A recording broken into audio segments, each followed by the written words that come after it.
বন্ধুরা আজকের এই ভিডিওতে আমরা দেখব যে হোয়াটসঅ্যাপ গ্রুপের ফটো ভিডিও গ্যালারিতে সেভ হওয়াকে কিভাবে বন্ধ করতে হয়।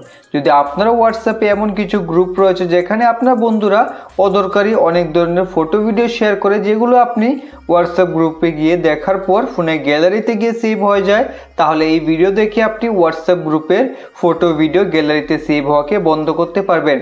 তাহলে যদি আপনাকে হোয়াটসঅ্যাপে অন্য কেউ ফটো ভিডিও পাঠায় তা আপনার গ্যালারিতে সেভ হবে, শুধু হোয়াটসঅ্যাপ গ্রুপের যে ফটো ভিডিও সেগুলো আপনার গ্যালারিতে সেভ হবে না। তো আপনি এই ধরনের সেটিংস আপনার হোয়াটসঅ্যাপে করতে পারবেন। তো এর জন্য আপনাকে কি করতে হবে, হোয়াটসঅ্যাপকে সবার প্রথমে ওপেন করে এখন আপনি যে গ্রুপের ফটো ভিডিও গ্যালারিতে সেভ হওয়াকে বন্ধ করতে চান সেই গ্রুপটিকে খুঁজে বার করুন। তারপর তার প্রোফাইলে ক্লিক করে এখন এখান থেকে আপনি আই বাটনে ক্লিক করে দেবেন। যখন আপনি আই বাটনে ক্লিক করবেন নিচে এখানে দেখতে পাবেন মিডিয়া ভিজিবিলিটি, তো তার উপরে ক্লিক করে এখন এখান থেকে নোয়ে ক্লিক করে ওকের উপরে ক্লিক করে দেবেন।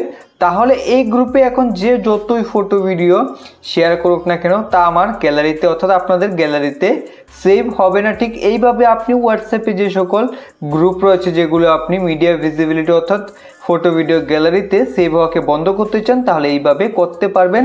তাহলে আর কোনো ধরনের গ্রুপের ফটো ভিডিও আর গ্যালারিতে সেভ হবে না। আশা করি আজকের ভিডিওটি দেখে আপনি নতুন কিছু শিখতে পেরেছেন। ভিডিওটি ভালো লাগে থাকলে লাইক করে চ্যানেলটিকে সাবস্ক্রাইব করে দেবেন। ধন্যবাদ।